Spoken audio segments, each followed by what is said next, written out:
And you know the drill. This is a show where we sit with friends and talk about things through a spiritist lens in an informal and unscripted way. We are very excited to be here for one more episode. This one we are calling Spiritual versus Physical Healing. And we have a great group of people that you may or may not be familiar with.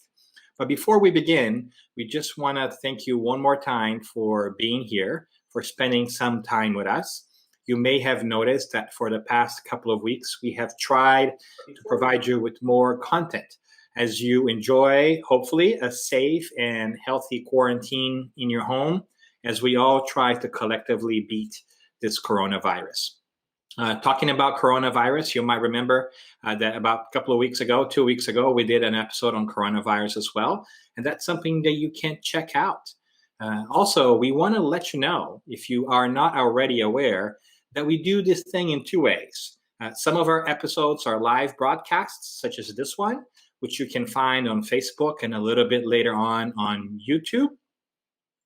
And all of them sometimes as well are put in on podcasts, which you can find on Apple Podcasts, Google Podcasts, Spotify, Stitcher, whatever your podcasts are found. So if you are commuting or if you just want to go back and relive some of your favorite episodes because you have the time, you can check them out as well in audio format. So we're very thankful for your patronage, so to speak, and we hope that you join us in many more conversations to come.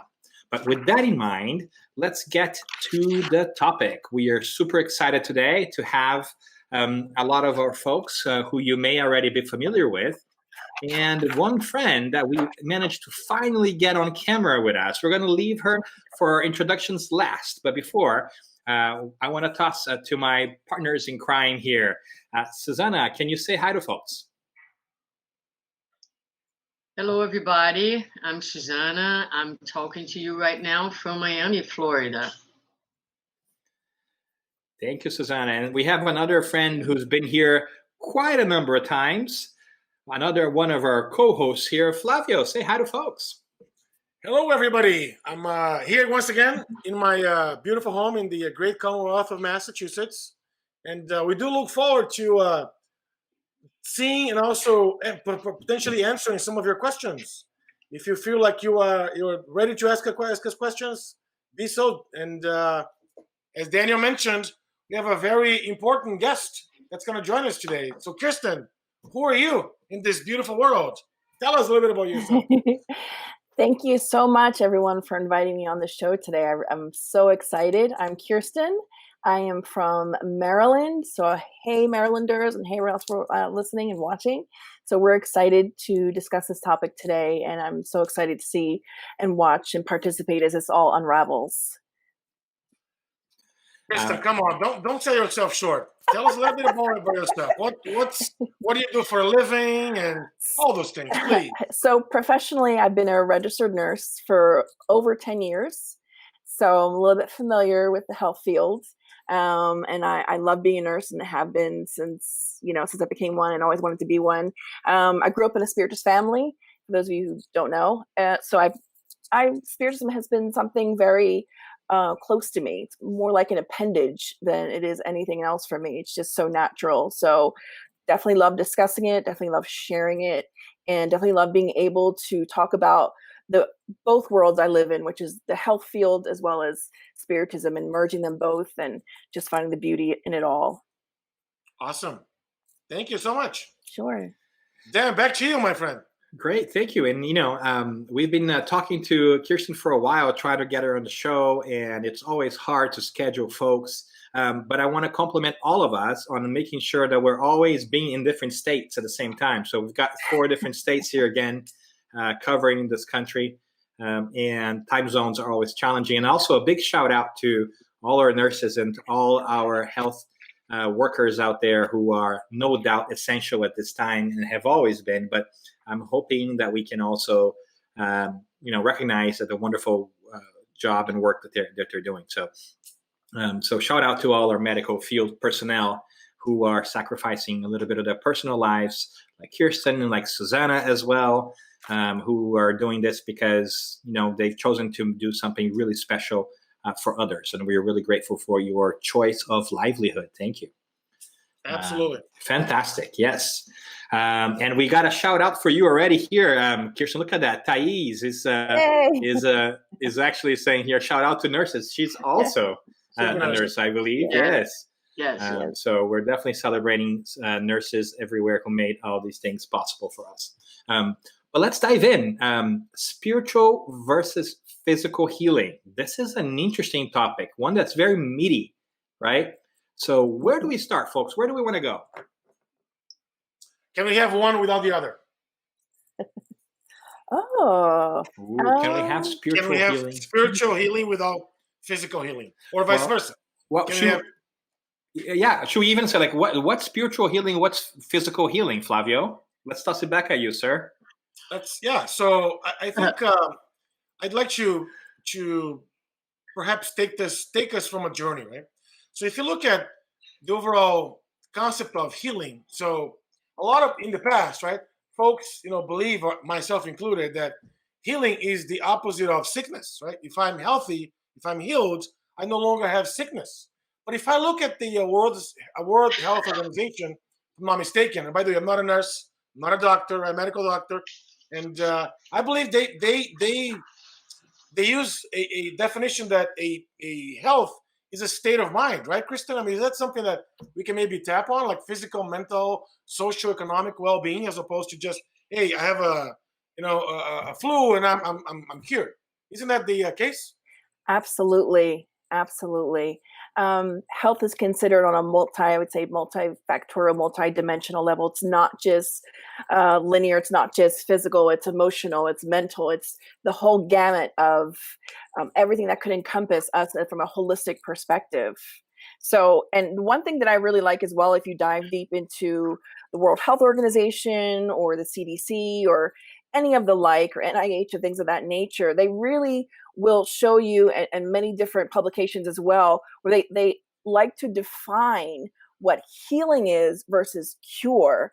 I always felt it was akin to how in Spiritism we utilize the word spirit versus soul, just for nomenclature and for, to put things in their place in a sense. So to cure something generally is referred to as something that's when you are devoid of any disease, like there's no evidence of it in your body.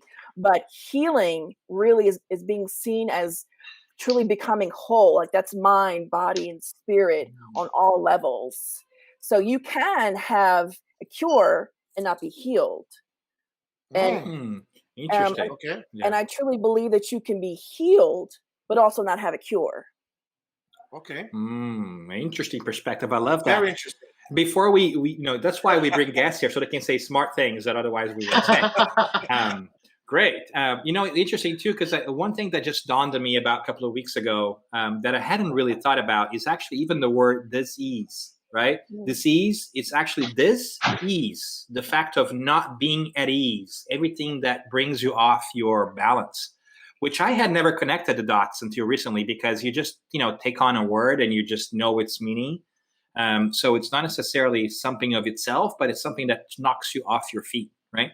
And so I love that definition, or not definition, but that explanation of yours, because I think you're right. I think this piece about cure and healing has a lot to do with the spiritual and the physical pieces of things. Now, let me ask you guys this, right? So all that is like super cool, the concepts. And even for us as spiritists, I mean, we have a tendency, a lean to talk about spiritual over physical healing. But how realistic is that we, or let me put it this way: how much of this frame of mind do we really have or see in our society? Because I think and I perceive us, all of us, even spiritists or spiritualists, we still so deeply identify with the physical body, right? With the material realm. And obviously, no one likes to be sick, right? Have you guys like had this experience of having like just a really bad cold and being bitter about it because you can't do things, because you can't leave the house, because you can't, you know what I mean? And it's just a cold, right? And you feel like disabled, you know what I mean? So it's just something, it's something that every time I get sick, I think about.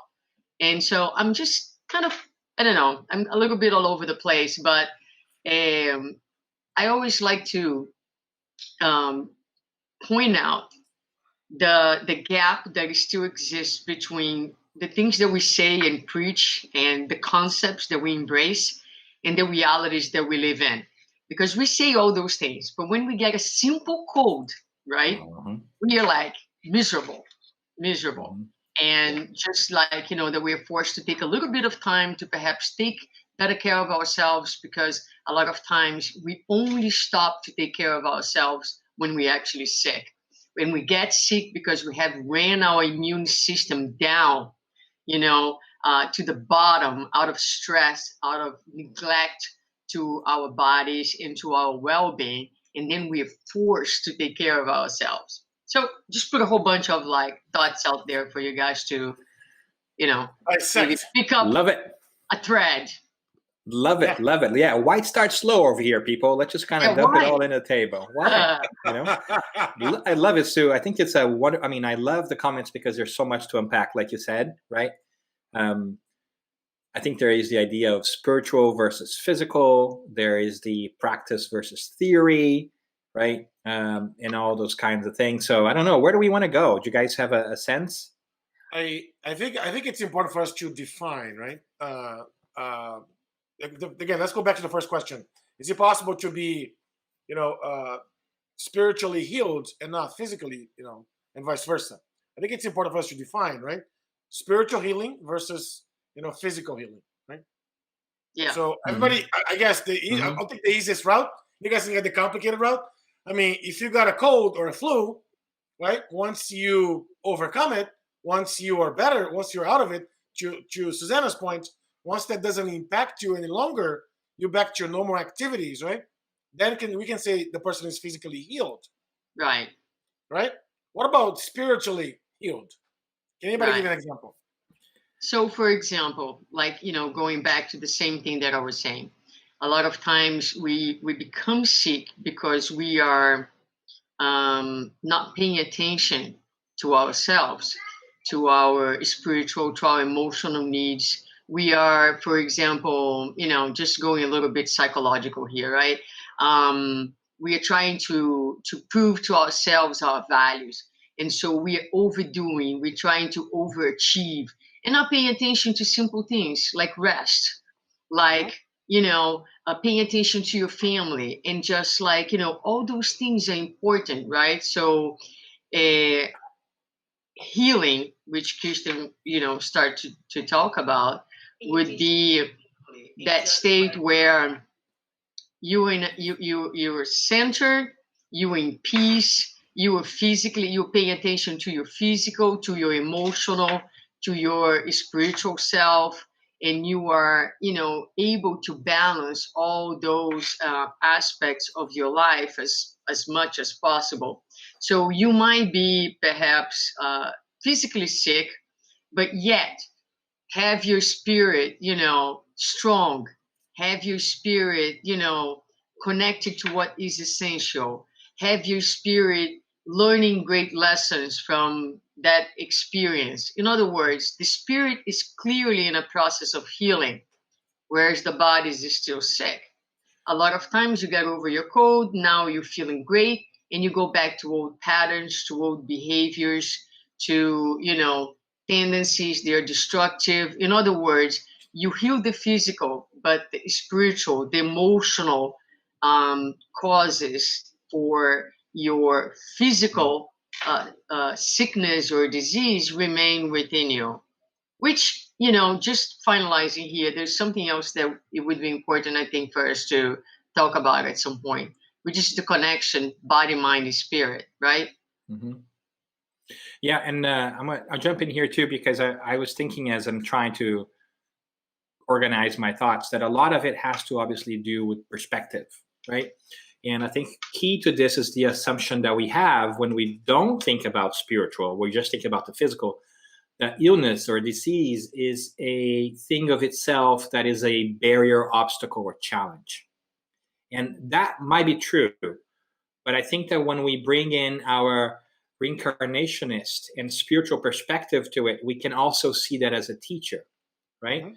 Of something that we need to learn, whether it's to go back to balance. Like, Susanna was speaking just right now, and I was thinking, another great example of what you were saying, Sue, is those illnesses and conditions that people are genetically born with, right? Right. And that they might have some sort of physical ailment or illness which has not developed necessarily in this lifetime, right? But that they have to deal with some sort of limitation or challenge or condition that they have to live with, and they can do so even though being physically limited, they can be emotionally and spiritually happy, right? I'll give you a simple example like that came to my mind: diabetes, right? Diabetes type 1. It's something that that in this lifetime you have not done anything to warrant that, Right. But nevertheless, you're going to have to manage that illness, condition, or whatever it is that you want to do. And there will be limitations on your behavior and what you can and cannot do that you're going to have to manage for the rest of this incarnation, right? But nevertheless, you can be a very happy and wholesome person, fulfilled individual that doesn't. So your physical state doesn't necessarily always reflect your spiritual and mental state, like you were saying, right? Yeah. So in plain English, the way I see it, it might be oversimplistic, but the way I see it is spiritual healing, right? It's really the spiritual healing of us as spirits. Physical healing is the healing of that, medical diagnosis, right? Kristen, what do you think? Do you agree with that simple version of it? So I don't think everything in life is so black and white. I think there's a lot of just. I know. I'm sorry. We like her, Susanna. Let's keep her. Yeah. There really are 1,000 shades of gray, and I think each case is very uniquely different, I would say. And I actually wanted to touch on something that Susanna said, and I think she was alluding to, is two things. First, when we're dealing with chronic versus acute illnesses, because they're two different things. Absolutely. And they elicit different emotions. Sure. In all of us. And how we deal, and I think that's what you were talking about, Sue, how we actually deal with the illness, whether it's acute or chronic, is a big part of how we're managing it. So I'm going to plug this book because I really love it. It's called You Are the One You've Been Waiting For. It's by Richard Schwartz. It's not a spiritist book. However, it is a more from a therapeutic perspective. I'd be willing to bet, Sue, that Sherry knows about this. And it talks a lot about this kind of modality called internal family systems. In layman's terms, basically what it is it tries to help us to deal with our emotions part by part. So have you ever found yourself saying, if you have a chronic illness, whatever it might be, whether it's diabetes, type 2, or if it's hypertension or what have you, and you found yourself saying, there's a part of me that finds this really difficult, but then there's this spiritist part of me that knows that everything is for a purpose, but there's this other part of me that says this really sucks. So in IFS, which is Internal Family Systems, talks about how important it is to find healing and understanding with all of those parts of us. And if you read a lot of the books of Joanna DeAngelis, there's a book in particular called Times of Health and Conscientiousness, and she talks a lot about, obviously health and cures and things of that nature, and that need to be healed from the inside out, finding that internal peace within. And I don't remember if it was Susanna or if it was Flavio or Daniel who said it, but I do want to retract my statement about, you can be healed but not be physically cured. I think you can be in the process of healing, but not have it yet fully reflect in your physical body. And if you read, Heaven and Hell and the examples and Andrea Louise, you can see a lot of those examples. Yeah. And I would frame that further, that piece that you said, Kirsten, which I think is really great. I was looking for the book here. I have that book in my table somewhere. The Time of Health of Consciousness now. Awesome I'm book. also halfway through one that I think is interesting. It's called Cured, just came out. I'll share that later. But Yeah. what I thought was really interesting is there a connection between short-term and long-term thinking here, right? Because spiritual healing is sort of a longer-term issue that may take many lifetimes to achieve. And physical healing might be like stages along the way, right? So it's possible that we may heal from an illness physically, but that it may reappear with time because we have not addressed the root causes of the illness, which are now beginning to better understand, right? If we think about it, it's been a very short period of time that we have paid attention to the importance of the mind, right? Like a placebo effect comes to mind. Like psychology is only like 130 years old or whatever it is. So we're only beginning to unfold the spiritual, the mind vector into all of this. I am not saying though that everything is just in our heads, right? There's a physical component to it. So I want to make sure that I'm not making the distinction. It's like, no, you can just pray your stuff away, right? That's not what I'm saying whatsoever. But I wonder if there is a component to that piece, right? Where we need to get the underlying root causes of stuff, which is emotional and spiritual, because because imbalances there will manifest in the physical body, right? And vice versa. And we got to pay attention to that stuff like Sue was doing in the beginning. Does that make sense? So, it does. So pay attention to that. Can we answer the question, why do we get sick? Well, I have to go back to Kirsten. I mean, there's probably a multitude of factors, you know what I mean? But I think that, if someone, I don't know, who is joining us now, who will be joining us, who will be listening to the show eventually, I think it's important to share with the public the spiritist perspective, in the sense that, just what it's the fundamental knowledge in spiritism, that we are mortal beings, and that we were created very simple and without much knowledge, much consciousness, and that the whole purpose of our existence, and by that I don't mean incarnation, I mean our life, our spiritual life, is for us to grow and for us to connect with God and to develop the God that we all are within in potential. And in order to achieve this goal, and to learn how to love unconditionally, and to reflect the God that we are. We go through incarnations, we go through experiences, we go through learning, and in this process, as we achieve reason, we are granted free will. We make choices, and in making our choices in this process, we end up creating a lot of time these harmonies that will affect what we call our spiritual body, because we are three-dimensional beings. We have our physical bodies, we have our spirits, and in between, connecting one and the other, we have what in Spiritism we call perispirit. And it's well known in many other traditions with different names, astral body, different things like that. But the important thing is that all these experiences, they're engraved, they're marked in us.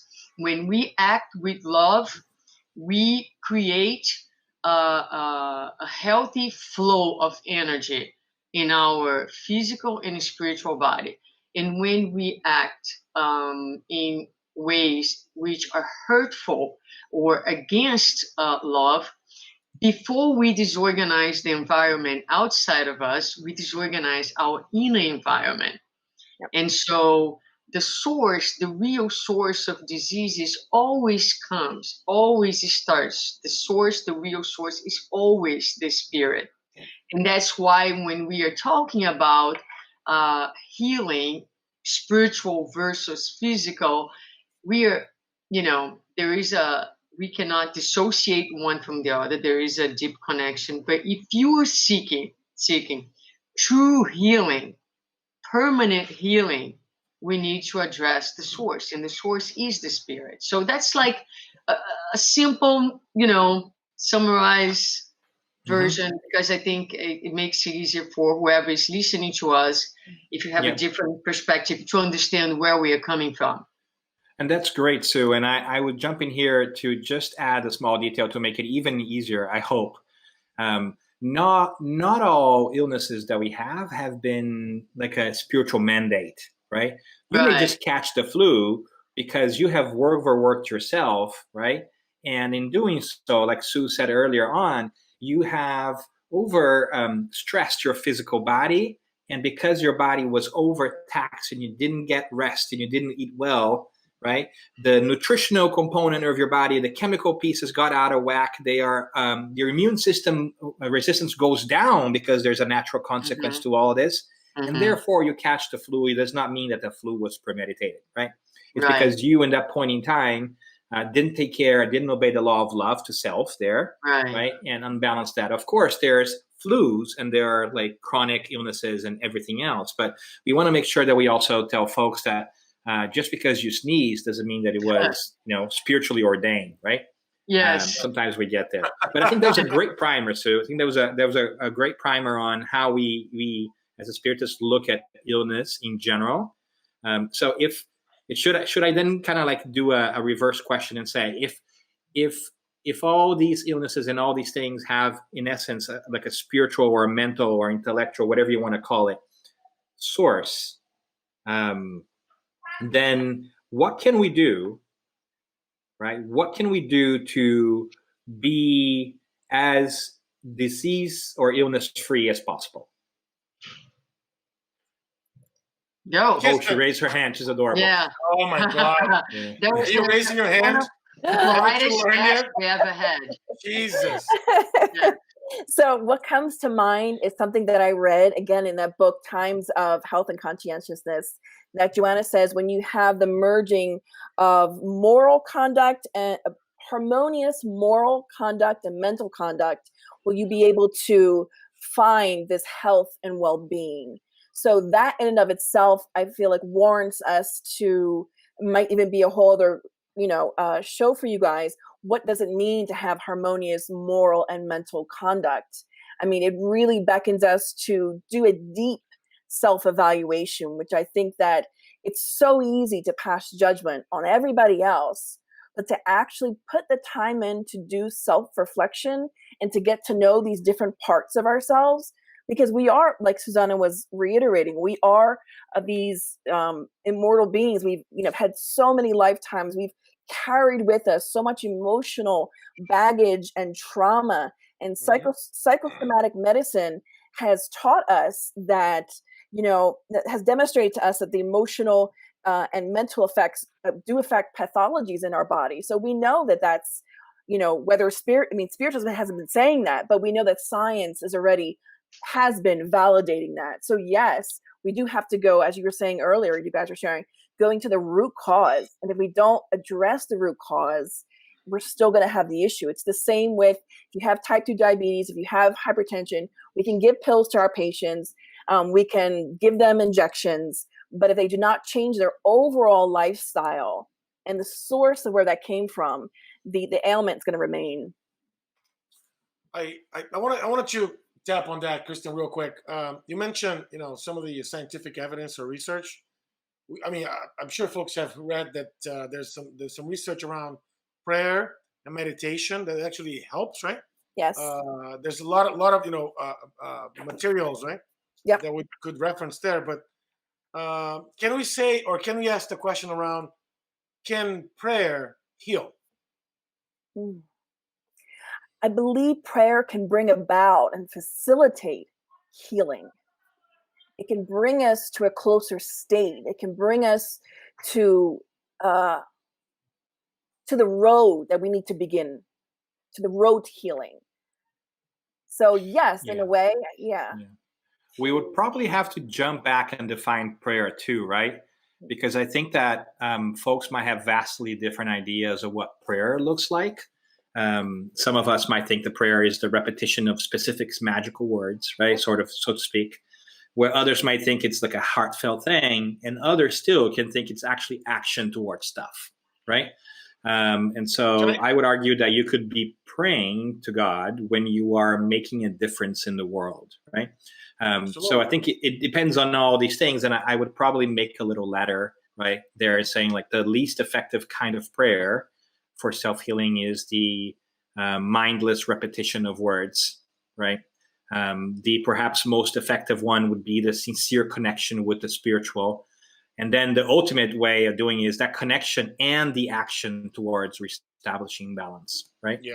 So because I think that one of the challenges that we face in our world today is this lack of action towards health, because we think that we think that health comes from the outside, right? That we can take 1 or 2 pills and then that would solve the problem, would take the problem away. And while that might help our body to recover, right, and to remain balanced, and that's very important, ultimately, whatever changes we need to do need to be done from the inside, and it's like the lifestyle change piece, right? So that's an interesting question. That's why I think Spiritism is so interesting, because it can marry the physical and the medical and the scientific with this thing that sometimes is considered more mystical, but it's not that mystical, right? When you look at spirituality and understand the forces at play. Mm-hmm. Mm-hmm. Can I piggyback off of what you said, Daniel? Not allowed. Not allowed. So I believe it's either in the book The Messengers by Andrea Louise, psychographed by Chico Xavier, however you want to pronounce his name, or it's in Missionaries of the Light, or it's in Action and Reaction, all the same series. So more of a reason for everyone to go and read all those books. But in those particular books, they do give different examples. And one example in particular is of a Catholic mass. And they're, from the spiritual perspective, Andrea Louise and the spirits are observing people receiving communion. And so they're noticing how each person's receiving communion, and from a spiritual side, energetic side, there's no reaction. But they reach the certain person, this woman in line to receive communion. And when the priest hands her the holy wafer, and they describe this amazing spiritual, energetic, harmonious chain reaction that happens in her body. So they were explaining that, yes, so to do something repetitive, like, I don't want to call out certain religions, without any meaning, obviously does not elicit the kind of result that you're going to want. But if you're doing something with, true and deep intentions, with all of your heart and soul, and you truly believe that thing, that's totally okay. So I think it's all about your intentions. And in the book, I want to say it's Action and Reaction, when they talk about Munsell Pies, which is Peace Mansion, I believe is that book. And they talk about, which is a spiritual colony. And they talk about, it's kind of like I don't want to say a church, it's a gathering where different spirits who are of different religious backgrounds go and worship. There are some Buddhists, there are some Catholics, and Andrea Louise is like, what is this? Like, what are these, like, people are praying to the statue of Mother Mary, some people are lighting candles. So then the higher spirit, the mentor, was explaining that, for each person, different things elicit different emotions. So it's important to also think about that component. But I 100% agree, just repeating something, even as a spiritist, repeating those prayers in the back of the gospel isn't going to elicit something unless you are truly, your heart and, is truly in it. Since we totally took this away from healing towards prayer, right? Totally, out of... Bring us back, Flavio. So before I bring us back, the definition that Allan Kardec brings, I think it's in the Spirits Book question 659, if I'm not mistaken, right? Praying to God is just thinking of God. It's drawing ourselves closer to the Creator, right? So every time we do that, we communicate with God. So we could be praying while we're in a shower, right? Thinking about somebody, right? So let's move over. Let's switch gears real quick. I do believe that prayer can bring us towards a closer perspective to healing, right? But praying alone is not going to get us healed. Does everybody agree with that? Yes. Yes, I think. So what's the next step? Fundamentally, what's the next action. What's the next step? Taking action, right? How do we take action? Well, I like what Kirsten said about each case being different, right? because we are going to have to get to the root cause of things, and they might be different from case to case. And I think that what sometimes we lack in our current way of thinking about illnesses in general is that idea that we need to spend time and understand what's causing, what's triggering those things, instead of just quickly saying this is what you do, because sometimes it's more complex than it seems. I mean, from what I understand, I'm no medical doctor, but from what I understand, there has been tons of research, as the past decade, about the influence of our own emotions, right, in our well-being. So we're talking about like forgiveness, for instance, and the physical burden that it lifts from folks. We're talking about, like high incidences of ulcers in people who are very anxious and who are very rancorous, or have this challenge that has been eating away at them. So we definitely have come to understand that somatization of illnesses better, I think, in the medical field in the past decade or so. And I think we're scratching the tip of the iceberg, right? Because we're beginning to realize that mental health is directly connected to physical health in different ways, which is something that the Spiritist literature that we have read has been telling us for about a century now, right? So it's a really fascinating piece. So with that in mind, I would say, what are the things that we are looking or not looking at, that we should look at in our lives, that could help us go back to balance with ourselves, right? Are we working towards harboring a safe space mentally and emotionally with us? Are we dealing with our emotions? Are we taking care of our bodies, right? Are we getting rest? Susanna did a great job in the beginning of saying, you need to get rest. You need to take care of your body, right? Otherwise, the machine won't.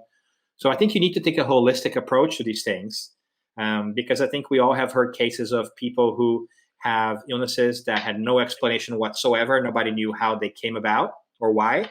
And we also have heard cases of people who have this spontaneous healings about all this incurable these illnesses, right? And the book that I was talking about earlier, I don't know if you guys can see it over here. I'm going to try to, because I have the horrible habit of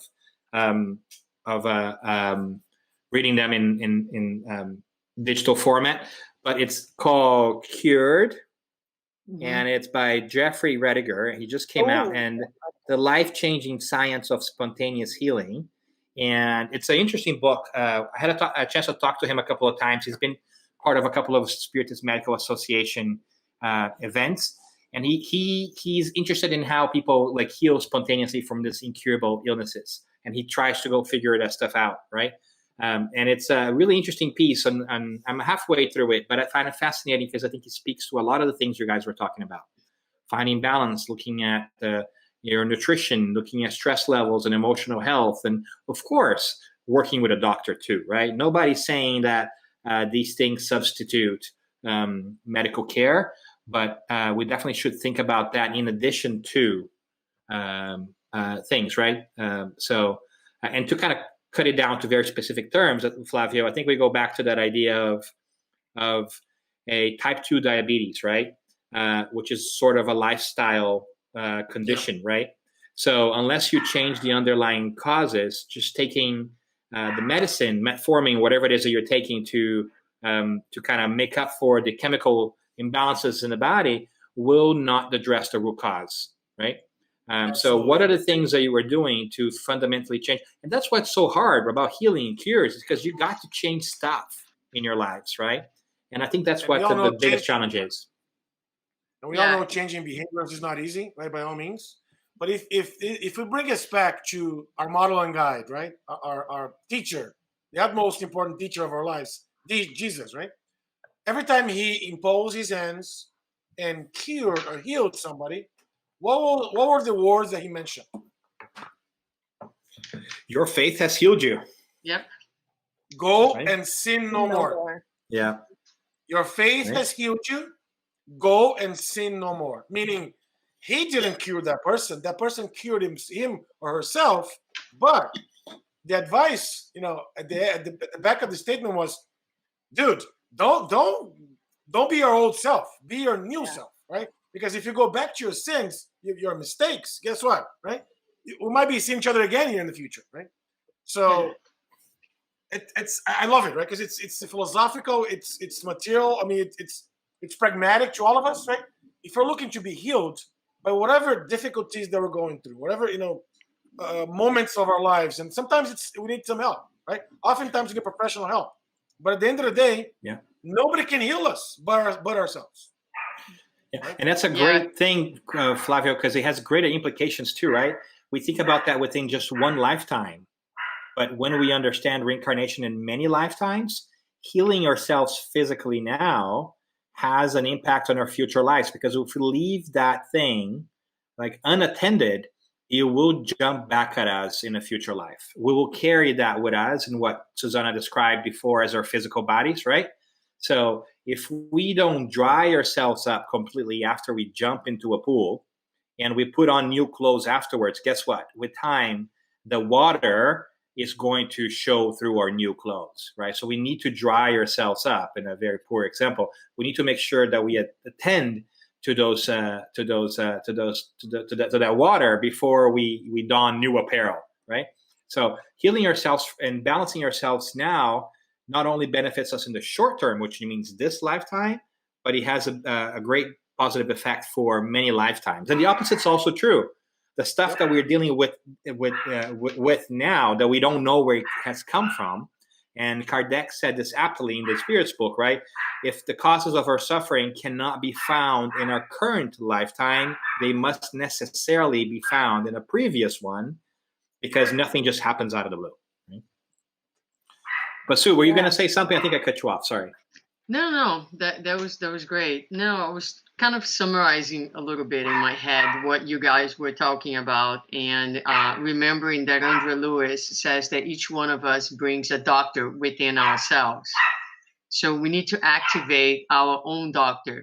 And I think the way to do that is always to remember that we need to address ourselves in each dimension in which we exist when we are incarnated. So the bottom line is self-love.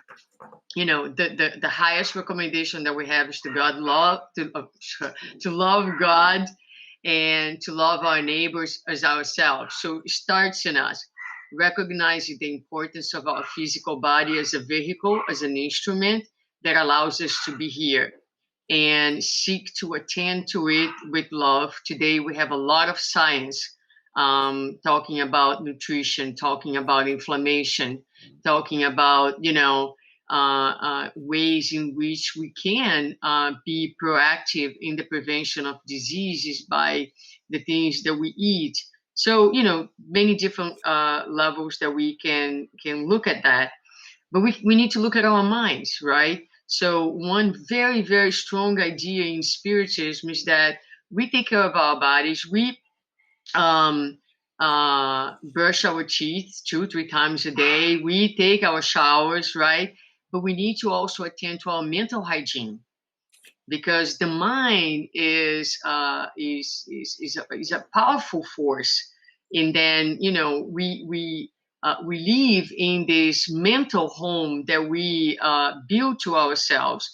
So paying attention to our mind, and I think that is where, just going back a little bit to what we guys were talking about prayer, where prayer is very instrumental in healing, because the moment in which you lose, in the moment in which your mind, your home becomes very disorganized, prayer helps you to reconnect, right? To change that frequency, that vibration, and gives you a boost.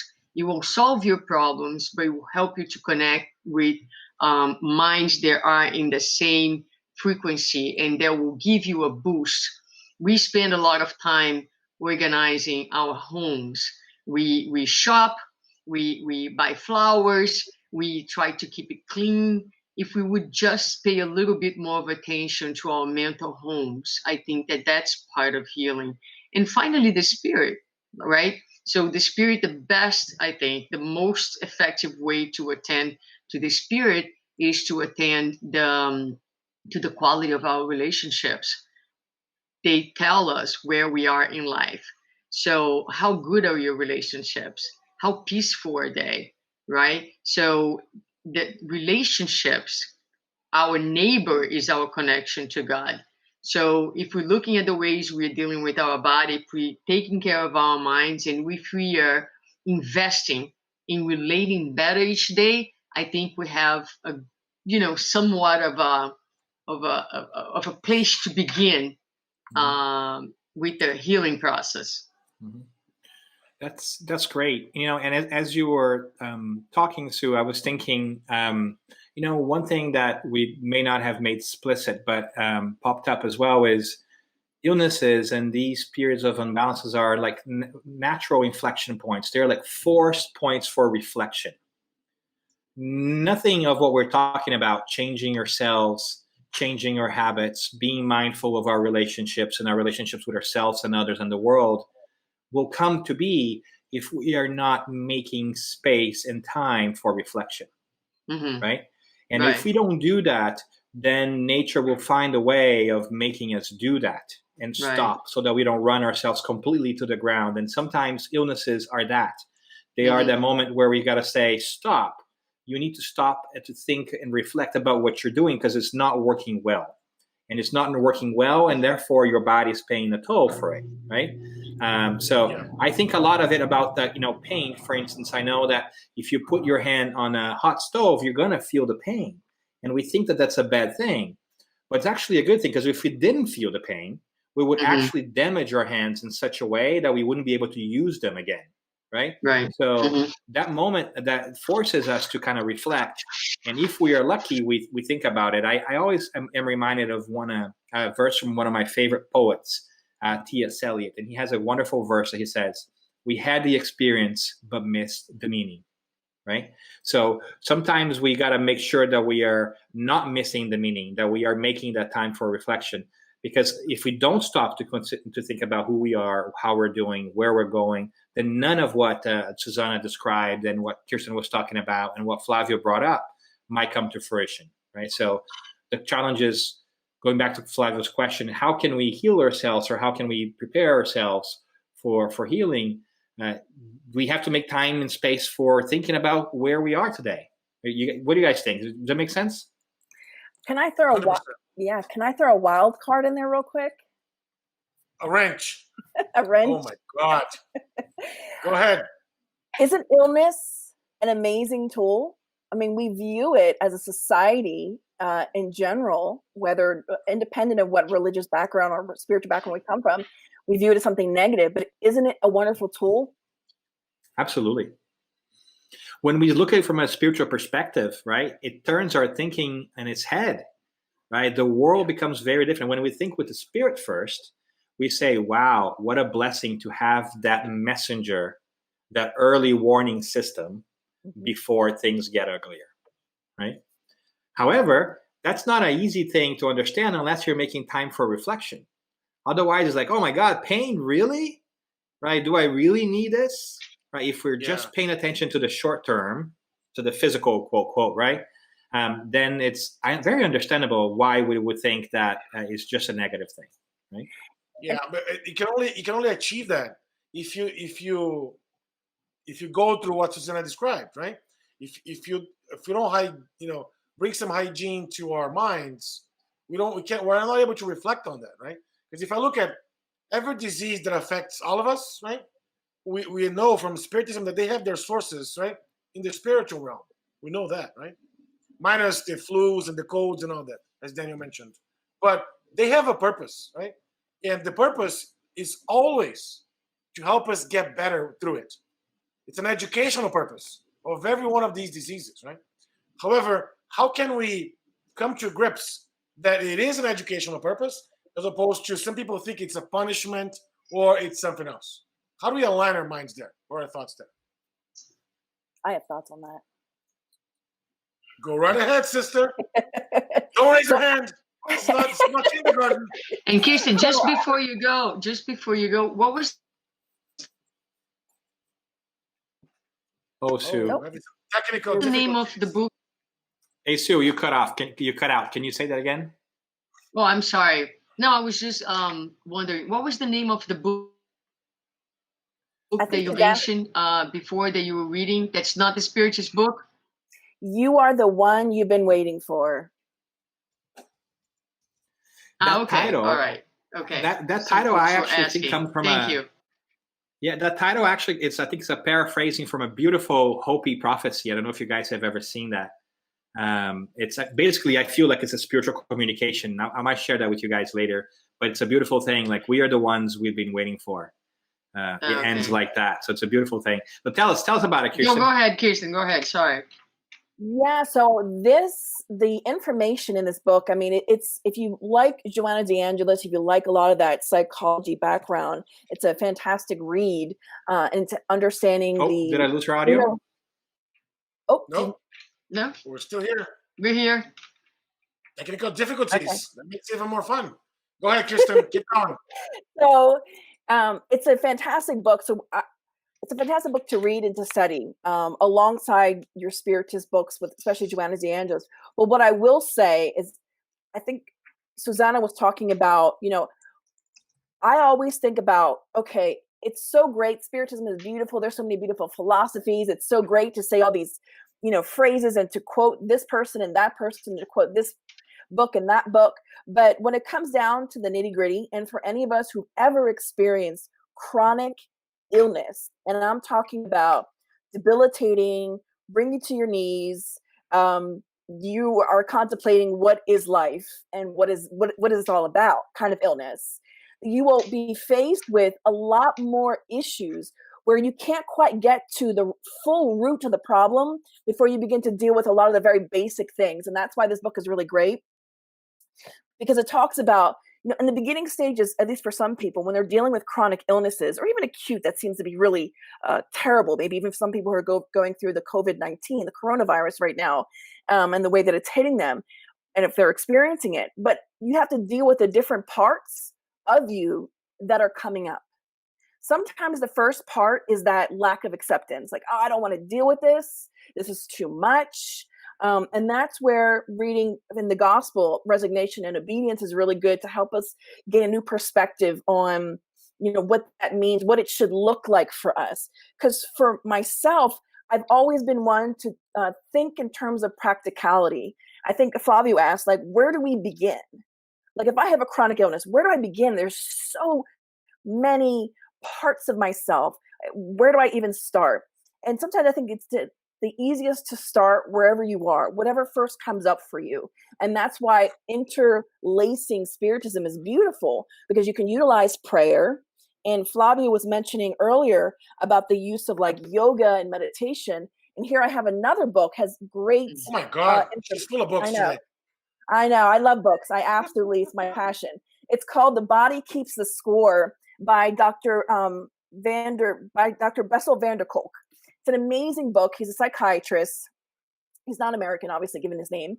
But it details so much research and mirrors what Joanna DeAngelis says about yoga, meditation, the importance of it, and how much it has a positive effect on our overall healing. And also, the title is very telling. The body keeps the score. So whether you believe in reincarnation or not, but whatever traumas we carry, whether from this life or previous life, it manifests in our physical body. We know this through through the examples of Andrea Louise, the different stories. And if you read the different books of Divaldo Franco, as well as Francisco Xavier, same thing. You find so many different cases. This is true, that our body will manifest that trauma, those things that we've experienced life after life. That's why it's important to ask us, why is this bothering you? Why do I feel this way? And it's so unique because every person's going to have a different response. We were just watching this movie called, and Flavio, you commented on my Facebook post, called Just Mercy, based off of the book written. Yeah, written by Brian Stevenson, by the Stevenson, the social rights lawyer. And I could only get through 10 minutes of the movie, and I was absolutely sobbing. And not wanting to divulge my whole life story, I'll spare everyone, but I had to connect with myself why that bothered me so much and why I couldn't move forward and watch the rest of the movie. Nothing to do necessarily with the movie itself, but just what it elicited. So it's important to ask that question, why is this affecting me? What is this cancer? What is this cold? What is this illness trying to teach me. And I love this Brazilian, I guess he's a psychologist, therapist, Marlon Rakedale. It's all in Portuguese, but he has this recent thing that he's doing, and it's called, I think if I were to translate to English, like Go Inside by Yes. Dancer, I think it's called. So it's amazing because I love the analogy he gives that, COVID-19, it has us all stuck inside the house and segregated. But the irony is that all of this is causing us in. And that's the beauty, because I think that's what it's about. Healing is about, is going in, not going out. All right. So thank you, Kristen. This is awesome. And a lot of great information. A lot of, I mean, we could be here until midnight and there would be enough topics and but unfortunately our time is running out and we have to wrap, right? So I'd like to suggest something for us to wrap. What can we do, right, to stay healthy?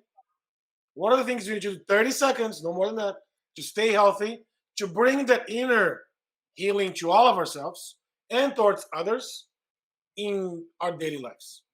Being as pragmatic, as practical as possible. Start with you, Danny. What do we do? Oh, we lost Danny's audio now. Let me go first. With Daniel, Okay. we not hear you. Let me go first while you reconnect there. I just wanna I think I used my 30 seconds. I'm gonna go along with what Kirsten was saying. I think Spiritism has a lot to offer, in terms of the understanding of the meaning of life, the purpose of our existence, of this present moment, and how we can maximize and potentialize the present in favor of our healing. But I think that emotions are a universal language that are beyond religions and creeds, and emotions are messengers of the soul. And I would like to cite and recommend the work of Andre Moreira. He has a book that has been translated to English. Is one of my absolutely favorite books in about healing and self-healing. And he does bring the medical spiritist perspective. But so emotions, the Spirit Dias da Cruz, through this the psychograph of Andre Moreira, says that they're the thermometer. They speak about the temperature of our inner world, and emotions are what we touch on the surface, but they speak about deep feelings. So when we are ill, whether chronic or acute, I think going back to Danny, the important thing is to seek for the meaning. And a lot of times people say, but how do I do that? How do I get to that? It's we say about those things, but people have no idea where to start. And I would say, listen to your emotions and just be curious about them, because they have so much to tell you and to teach you about who you are and where you are in your wounds and areas in yourself that need to be attended to and need to be loved.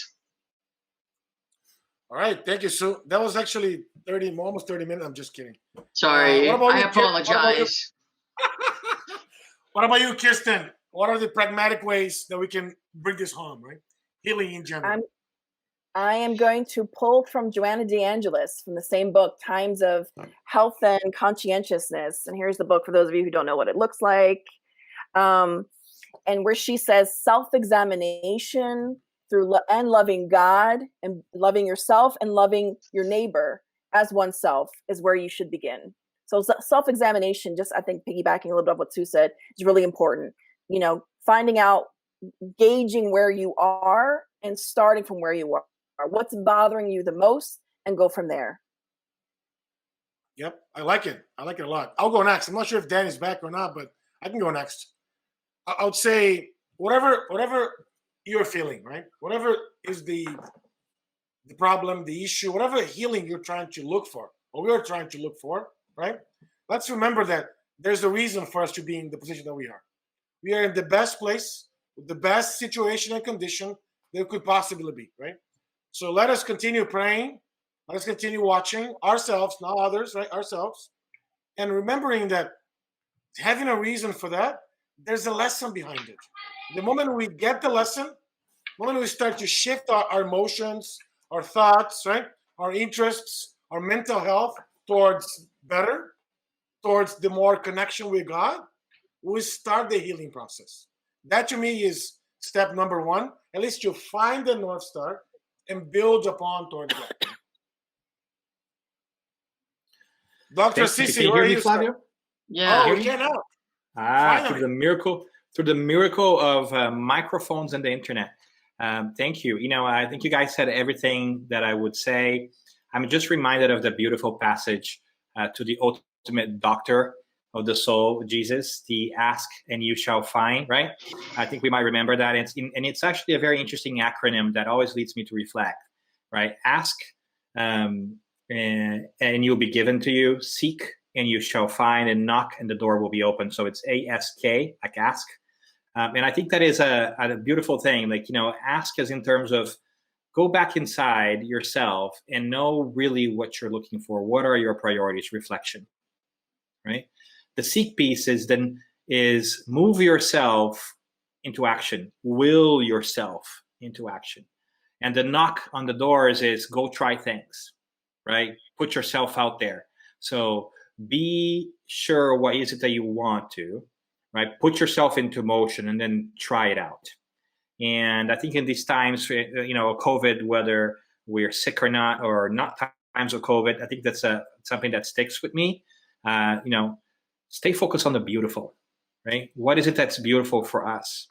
That's my goal for these next couple of weeks, is to go back inside, stay focused on the beauty, make space and make time for silence, for reflection, for prayer, and ask for help when you don't know. Like, that's what I do. That's why I pray many times. I just ask for guidance on what to do next, because I don't know what to try. So these would be my 3 steps there that I would think about this. Does that make sense, Flavio, to you? It does. Thank you all, folks, for the great summary. Dan, how about you bring us home? Thank you, sir. So once again, we just want to make sure we thank everybody who was listening to us live here today and watching us live as well. We are broadcasting, as a reminder, on Facebook Live, and we will then put these videos on YouTube later as well. So follow our page on Facebook.